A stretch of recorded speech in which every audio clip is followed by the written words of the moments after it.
Good morning friends. সকাল সকাল বেরিয়ে পড়েছি আজ একটু মন্দিরে যাব পুজো দিতে। তোমাদের দিদি আগে আগে এগোচ্ছে, আমিও পেছনে পেছনে এগোচ্ছি।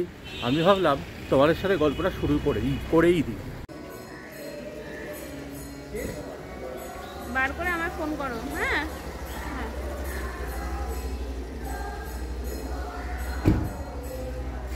বন্ধুরা, মন্দিরের আগেও তোমাদের দেখিয়েছি, আবার আজও দেখাচ্ছি। একদম সকাল সকাল চলে এসেছি আজ মন্দিরে। এই দেখো তোমাদের দিদি।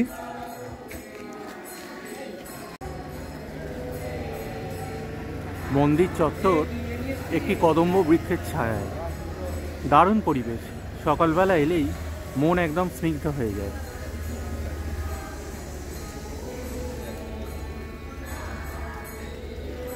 চলে এসেছি মন্দিরে।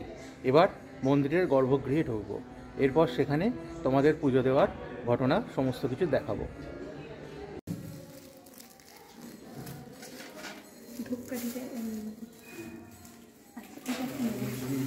চলে এসেছি শ্রী বিগ্রহের সামনে। ঠাকুরমশাই এখন মালা পরাচ্ছেন।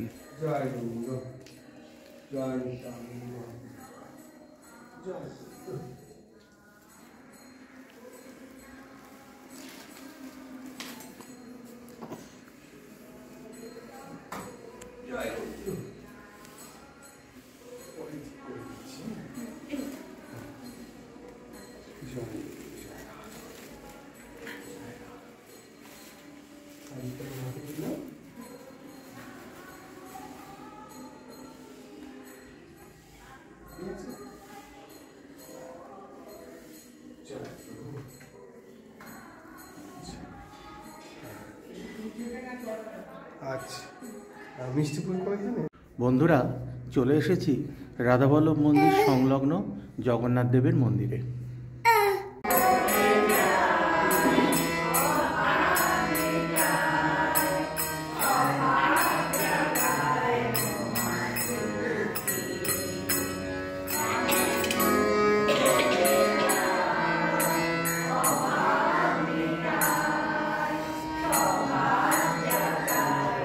বন্ধুরা, এখন রাত 8টা।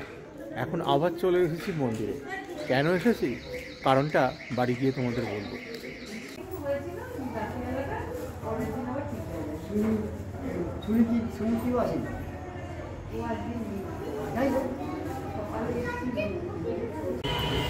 রাত যত বাড়ছে ঠান্ডা ক্রমশ পড়ছে। দেখো বন্ধুরা, রাস্তায় ঘাটে আলো জ্বললেও রাস্তা কিন্তু আস্তে আস্তে ফাঁকা হয়ে আসছে। বন্ধুরা, ডিনারের পর চলে এসেছি। আর সন্ধেবেলা তো তোমাদের দেখালাম যে সন্ধে ঠিক নয়, তখন প্রায় রাত্রি 8টা। তখনও মন্দিরে গিয়েছিলাম আজকে। তা কেন গিয়েছিলাম সেটা তো আর তোমাদের বলিনি। সেটার কারণ হচ্ছে মন্দির থেকে প্রসাদ আনতে গেছিলাম। আজকে ঠাকুরের যা ভোগ হয়েছে সেই ভোগ দিয়েই আমরাও কিন্তু রাত্রে ডিনার সেরেছি। তা ডিনার তো এখন কমপ্লিট হয়ে যাওয়ার পর চলে এসেছি ব্লগের প্রায় শেষে। কি কি আজকে ভোগে খেলাম সেটা একটু বলো বন্ধুদের। ভোগে তো রাধাবল্লভজির মন্দিরে আজকে রাধাবল্লভজি তো স্পেশাল ভোগ হয়। তা যাই হোক, প্রতিদিনই ওনার সব কিছুই স্পেশাল। উনি নিজেও স্পেশাল, ওনার সব কিছুই স্পেশাল। তা ভোগে খেলাম হচ্ছে কড়াইশুঁটির কচুরি। তার সঙ্গে ছিল হচ্ছে সাদা আলুর তরকারি, বেগুন ভাজা, আলু ভাজা, সুজি আর ছানা।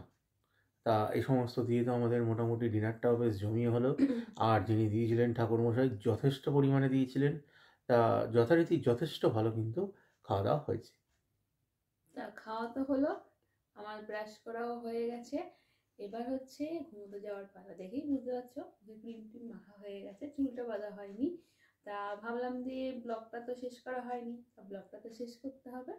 তো ভাবলাম যে চলো, একদম দাদাভাই বললো এখনই শুরু করে দাও, নাহলে আবার ব্লগটা শেষ হবে না। তোমার দাদাভাইকে দেখেই বোঝা যাচ্ছে ঘুম ঘুম পেয়েছে একটু।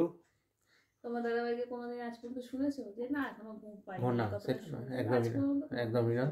এটা আমার বদ অভ্যাস বলতে পারো, ভালো অভ্যাস বলতে পারো। ভালো অভ্যাস আমি বলবো না, তোমরা তো মানে আমি কাজকর্ম করি, সব ঠিক আছে, দৌড় ঝাঁপ সমস্ত কিছু হলো, কিন্তু সারা দিনের মধ্যে যদি আমাকে আধ ঘন্টা সময় দেওয়া হয় যে তুমি এখন ঘুমিয়ে নাও, আমি কিন্তু ওই আধ ঘন্টায় ঘুমিয়ে নেবো। এবং সেটা যে কোনো জায়গায়, এবং সেটা যে বাড়ির বিছানা হতে হবে তা নয়।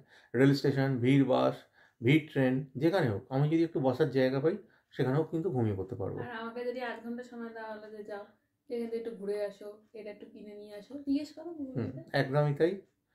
তোমাদের দিদি তো দুপুরবেলা কোনোদিন যদি ঘুমের সুযোগও পায় ঘুমায় না, এটা কিন্তু ঘটনা। না, অত ঘুমাইও না, যেটা সত্যি কথা।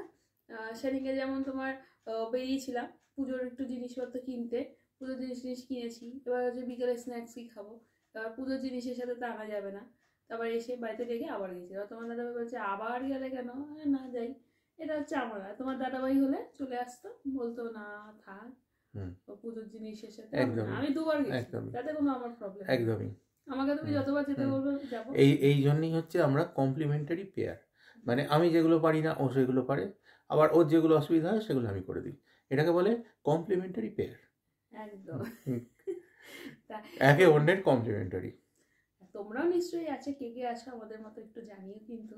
তো কাজেই আমরা একটু জানতে চাই, তা তোমরা ব্লগ দেখছো খুব ভালো লাগছে, সাবস্ক্রাইবও করছো, আবার অনেকে করছো না, আবার কেউ কেউ করেও আবার আনসাবস্ক্রাইব করে দিচ্ছ, নট ব্যাড।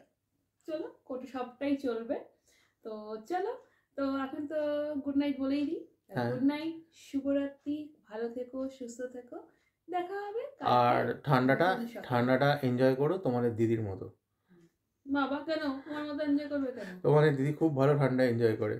আজকে সকালেও বলছে বাবা আবার ঠান্ডা পড়েছে, আবার ঠান্ডা পড়লো, এই ঠান্ডা ভালো লাগে না। তোমাদের দিদির মতো ঠান্ডাটা এনজয় করো। না, অত ঠান্ডা আমারও ভালো লাগে না সত্যি। ঠান্ডা মাঝে কমে গেছিল, বেঁচে গেছি। দেখো তো এখন দেখো তোমাদের দিদি কি পড়ে আছে আর আমি কি পড়ে আছি, তার মানে বুঝতে পারছো না? ঠিক আছে, গুড নাইট তো বলা হয়েই গেছে, আবারও তো গুড নাইট। চ্যানেলটা সাবস্ক্রাইব করে দিও, যারা এখনো সাবস্ক্রাইব করোনি প্লিজ প্লিজ প্লিজ সাবস্ক্রাইব। আর দেখা হবে কালকে নতুন সকালে নতুন ব্লগ নিয়ে। টাটা।